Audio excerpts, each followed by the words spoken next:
नमस्कार, आप देख रहे हैं जी उत्तर प्रदेश उत्तराखंड में हूं आपके साथ दीपाली। शुरुआत बड़ी खबर से करते हैं। दिल्ली से ये बड़ी खबर है, G20 के निमंत्रण पत्र से जुड़ी इस वक्त की सबसे बड़ी खबर की बात करते हैं। निमंत्रण पत्र पर लिखा गया है प्रेसिडेंट ऑफ भारत। राष्ट्रीय अध्यक्षों के लिए होगा ये डिनर का आयोजन। राष्ट्रपति भवन में 9 सितंबर को ये डिनर होगा और राष्ट्रपति के निमंत्रण पत्र ने हलचल मचा दी है, क्योंकि इस पत्र में अब जो लिखा है वो ये लिखा है प्रेसिडेंट ऑफ इंडिया नहीं बल्कि प्रेसिडेंट ऑफ भारत लिखा है, जिसके बाद हलचल मच गई है। तो ये देखिए जो लेटर है इसको हम आपको दिखा रहे हैं टीवी स्क्रीन पर। इसमें द प्रेसिडेंट ऑफ भारत लिखा गया है, जिसके बाद ये हलचल मच गई है। निमंत्रण पत्र पर लिखा है प्रेसिडेंट ऑफ भारत। तो ये कहा जा रहा है कि अब इंडिया नहीं, अब भारत से ही जाना जाएगा।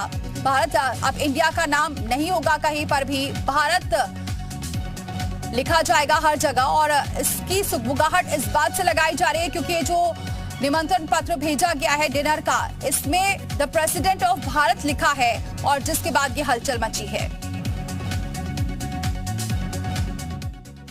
हमें नहीं पता था कि भाजपा वाले इतने कमजोर लोग हैं, इतनी जल्दी परेशान होकर। अभी तो चंद हफ्ते हुए हैं इंडिया नाम के इस गठबंधन को बने हुए, और आप खिलवाड़ करना आपने शुरू कर दिया। इन्विटेशन भेजे जा रहे हैं रिपब्लिक ऑफ इंडिया की जगह रिपब्लिक ऑफ भारत। साहब, आर्टिकल 1 में बड़ा क्लियर पोजीशन है, इंडिया दैट इज भारत। और अगर हमसे डर करके, इस गठबंधन से डर करके, तो उसकी टैगलाइन पढ़ लीजिएगा। नीचे इंडिया के नीचे टैगलाइन है, जुड़ेगा भारत जीतेगा इंडिया। क्या क्या ले लोगे? इतनी परेशानी? कम से कम इस बात को स्मरण करिए कि बाबा साहब भीमराव अंबेडकर ने ये व्यवस्थाएं की थी। आप माला उनको पहनाते हैं, लेकिन अंतर्मन में बाबा साहब नहीं है। इसका प्रतिकार होगा। ना आप इंडिया हमसे ले पाओगे, ना भारत ले पाओगे। आपके हाथ में जो वो चीजें हैं ना, अभी मेजॉरिटी के कारण वो सब छीन ली जाएंगी, और यही आवाम करेगी जिसे इंडिया से भी प्यार है और भारत से भी मोहब्बत है। तो ये देखिए, इसके बाद अब प्रतिक्रिया आनी शुरू हो गई है, विरोध भी किया जा रहा है इसका। जब से विपक्षी गठबंधन ने इंडिया नाम रखा है, तब से इस नाम को लेकर सियासत जारी है। अब बीजेपी सांसद हरनाथ यादव ने संविधान में संशोधन कर इंडिया शब्द हटाकर भारत करने की मांग की है। वहीं इससे पहले बीजेपी के एक और सांसद नरेश बंसल ने राज्यसभा में भी इस मांग को दोहराया था।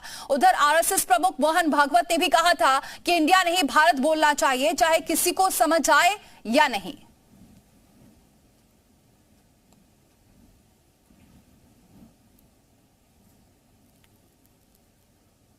तो जब से इंडिया गठबंधन हुआ है, इसको लेकर अब सियासत तेज हो गई है। आपको ये बताएं कि इंडिया नाम रखा है, तब से इस बात को लेकर लगातार सियासत जारी है और इस पर बीजेपी की भी प्रतिक्रिया पहले भी आ चुकी है।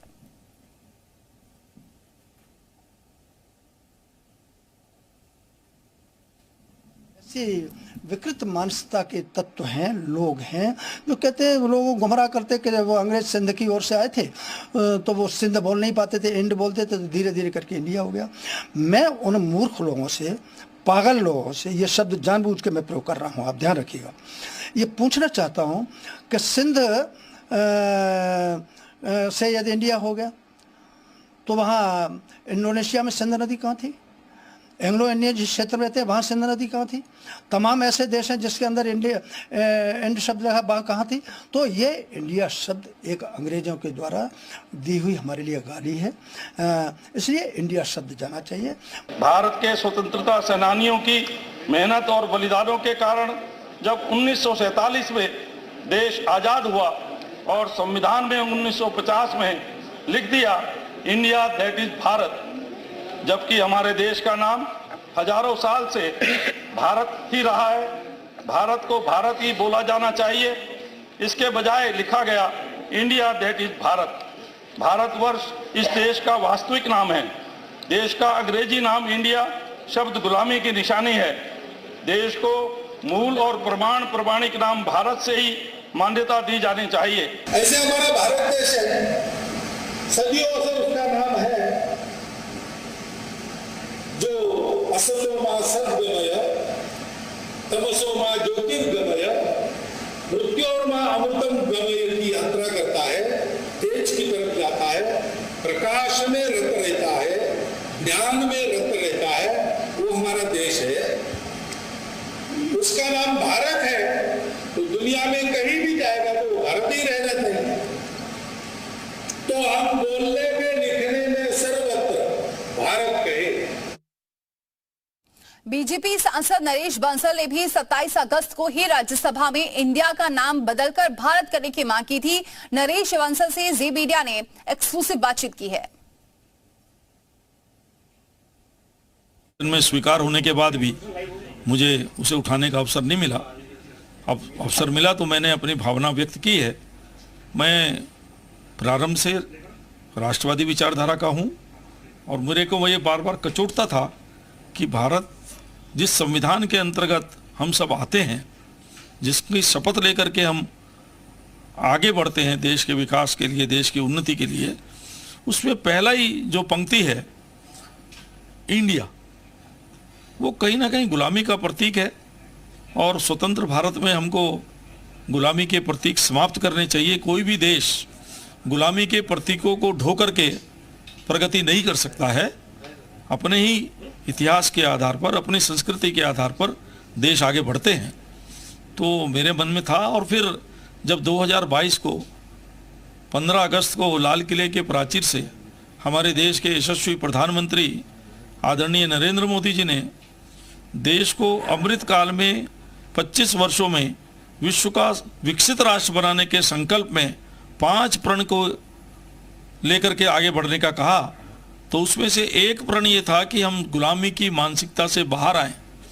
और आप देखेंगे कि 2014 में जब से नरेंद्र भाई मोदी आए, उन्होंने देश को गुलामी की मानसिकता से बाहर निकालने के लिए बहुत सारे प्रयास किए। सबसे पहला प्रयास हुआ कि बजट जो हमारा अंग्रेजों के समय से 28 फरवरी को शाम को 5 बजे आता था, वो 1 फरवरी को 11 बजे आने लगा। हमने राजपथ का नाम बदलकर कर्तव्य पथ किया।